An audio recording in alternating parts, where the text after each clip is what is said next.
ఇదిగో త్రోవలో నిన్ను కాపాడి నేను సిద్ధపరిచిన చోటుకు నిన్ను రప్పించుటకు ఒక దూతను నీకు ముందుగా పంపుచున్నాను. ఆయన సన్నిధిని జాగ్రత్తగా నుండి ఆయన మాట వినవలెను. ఆయనకు కోపం రేపవద్దు, మీ అతిక్రమములను ఆయన పరిహరింపడు. నా నామము ఆయనకున్నది, నా నామము ఆయనకున్నది అనగానే మన సహోదరుడు ఆయన నామం ఏంటి? యెహోవా కదా. కాబట్టి ఇదిగో ఈ దూతే యెహోవా, ఈ దూతే నిత్యుడు, ఈ దూతే దేవుడు అని చెప్పడం నేను విన్నా.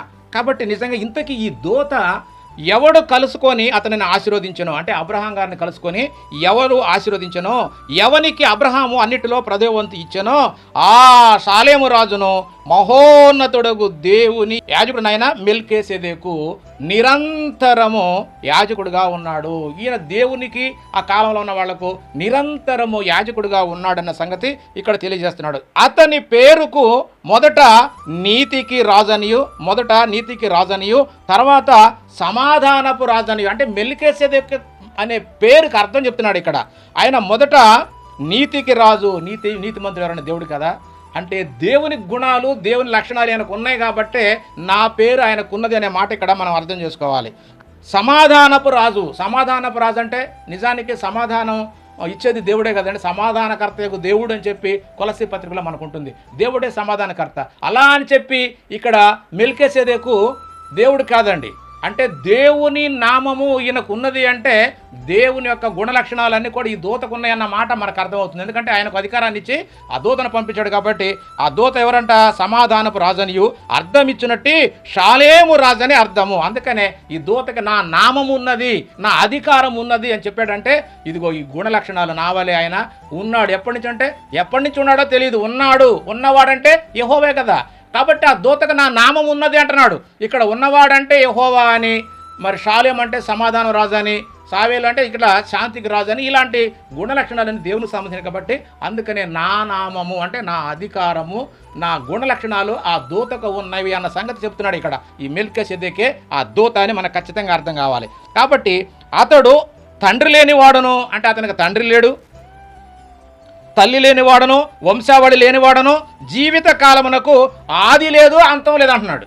అంటే ఎప్పుడున్నాడో అది మనకు చెప్పలేదు.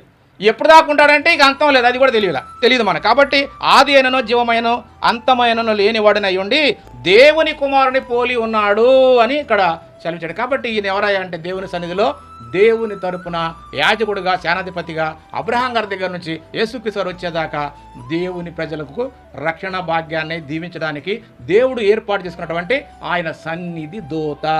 ఆ దూతకు ఆయన నామం ఉన్నదంటే ఆ నామం ఏంటంటే ఇదే ఆ మెల్కీసెదెకు అనే పేరుకు అర్థం ఆ దేవునికి ఉన్న గుణ లక్షణాలు అన్న సంగతి మనకు అర్థమైతే ఆ దూత ఎవరో కాదు, ఈ మెల్కీసెదెకు అన్న సంగతి మనకు అర్థమవుతుంది. ఈ మెల్కీసెదెకు తర్వాత యేసుక్రీస్తు వారు ఈ మెల్కీసెదెకు క్రమంలో ఇప్పుడు మనకు నిరంతరము ఉండేటువంటి ఈయన చనిపోయి తిరిగి లేచిన తర్వాత ఆ మెల్కీసెదెకు క్రమంలో దేవుడు ఏర్పాటు చేసినటువంటి ఈ కొత్త నిబంధన కాలంలో యేసుక్రీస్తు వారిని ఆ మెల్కీసెదెకు క్రమంలో క్రీస్తు వారిని మనకి ఏర్పాటు చేసినట్టుగా మనకు ఇక్కడ లేఖనం ఒకటి ఉంది. ఎందుకంటే ఆయన మరి యేసుక్రీస్తు వారు ఎవరంటే సేనాధిపతి, అలాగనే యాజకుడు. ఆయన ఏ విధంగా అయితే అబ్రహాం గారి దగ్గర నుంచి యేసుక్రీస్తు వారి దాకా మరి ఆయన సేనాధిపతిగా యాజకుడిగా ఉన్నాడో, ఆయన తర్వాత క్రీస్తు వచ్చిన తర్వాత ఇప్పుడు ఆ మెల్కీసెదెకు క్రమం చొప్పున క్రీస్తు ప్రధాన యాజకుడు అయ్యాడు. ఎందుకంటే ఈయన గురించి కూడా దేవుడు ప్రమాణం చేస్తాడు. 110వ కీర్తన 4వ వచనంలో ఏమంటాడంటే ఇదిగో నువ్వు నిరంతరము యాజకుడివై ఉండవు, మెల్కీసెదెకు క్రమం చొప్పున నిరంతరం యాజకుడివై ఉన్నామని చెప్పి దేవుడు ప్రమాణం చేసి మరీ చెప్పిన మాట ఉంటుంది. మీరు చూడుకోండి 110 కీర్తన 4వ వచనం. కాబట్టి అలాగే 7వ అధ్యాయంలో చాలా చోట్ల మెల్కీసెదెకు గురించి ఉంటుంది, అది కూడా చదువుకోండి. కాబట్టి ఈయన ఎవరయ్యా అంటే యేసుక్రీస్తు వారు ప్రధాన యాజకుడు మాత్రమే కాకుండా ఆయన మరి సేనాధిపతి అని కూడా మనకి ఇక్కడ అర్థం ఉంది. మనం చదువుదాం. ఎబ్రీ పత్రిక 12వ అధ్యాయము 2వ వచనం. మనము కూడా ప్రతి భారమును సులువుగా సిక్కులు పెట్టు పాపమును విడిచిపెట్టి విశ్వాసమునకు కర్తయు దానిని కొనసాగించేవాడు. కర్త అన్న కాడ ఏమందంటే కింద పుట్టినోట్లో సేనాధిపతి.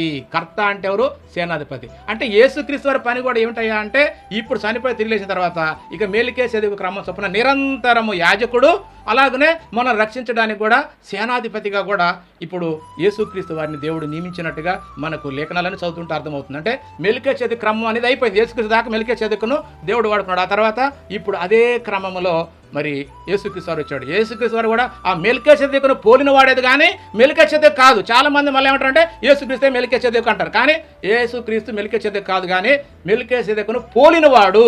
ఒక మాట చూద్దాం. శరీరానుసారముగా నెరవేర్చబడు ఆజ్ఞగల ధర్మశాస్త్రం బట్టి కాక, అంటే ఆజ్ఞగల ధర్మశాస్త్రం బట్టి కాక, నాశనము లేని జీవమునకు ఉన్న శక్తిని బట్టి, నాశనము లేని జీవమునకు ఉన్న శక్తిని బట్టి నియమింపబడి మెల్కీసెదెకును పోలినవాడు. ఇక్కడ బాగా చూడండి, మెల్కీసెదెకును పోలినవాడైనా ఏరొక యాజకుడు వచ్చి ఉన్నాడు. ఏరొక యాజకుడు అంటే ఎవరు అనుకున్నారు? యూదా గోత్రంలో పుట్టినటువంటి మన యేసుక్రీస్తు వారే ఏరొక యాజకుడు వచ్చి ఉన్నాడు. కావున మేము చెప్పిన సంగతులు మరింత విషదమై ఉన్నాయి, అనగా నువ్వు నిరంతరం మెల్కీసెదెకు క్రమం చొప్పున యాజకుడివై ఉన్నావు అన్న సంగతి ఇక్కడ చెప్తున్నాడు. అలాగే 13వ వచనంలో ఏమంటున్నాడంటే, ఈ సంగతులు ఎవని గురించి ఈ సంగతులు చెప్పబడినో ఆయన వేరొక గోత్రంలో పుట్టాను, ఆ గోత్రములోని వాడెవడను బలిపీఠమునొద్ద పరిచర్య చేయలేదు. యూదా గోత్రంలో ఎవరో పరిచర్య చేయలే, ఒక యేసుక్రీస్తు వారికి దేవుడి అవకాశాన్ని ఇచ్చాడు.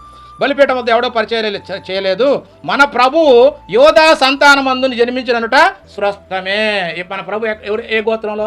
యోధా గోత్రంలో జన్మించాడు. కాబట్టి ఆయన ఇప్పుడు మనకు చనిపోయి తిరిగి లేచి దేవుడి చేత నిరంతరము యాజకుడిగా మెల్కీసెదెకు క్రమంలో నియమించబడ్డాడు. కాబట్టి యేసుక్రీస్తు వారు దేవుని కుమారుడు, ప్రధాన యాజకుడు. ఇక నుంచి నిరంతరము దేవునికి మనకి మధ్యవర్తి, అంటే పూజారి.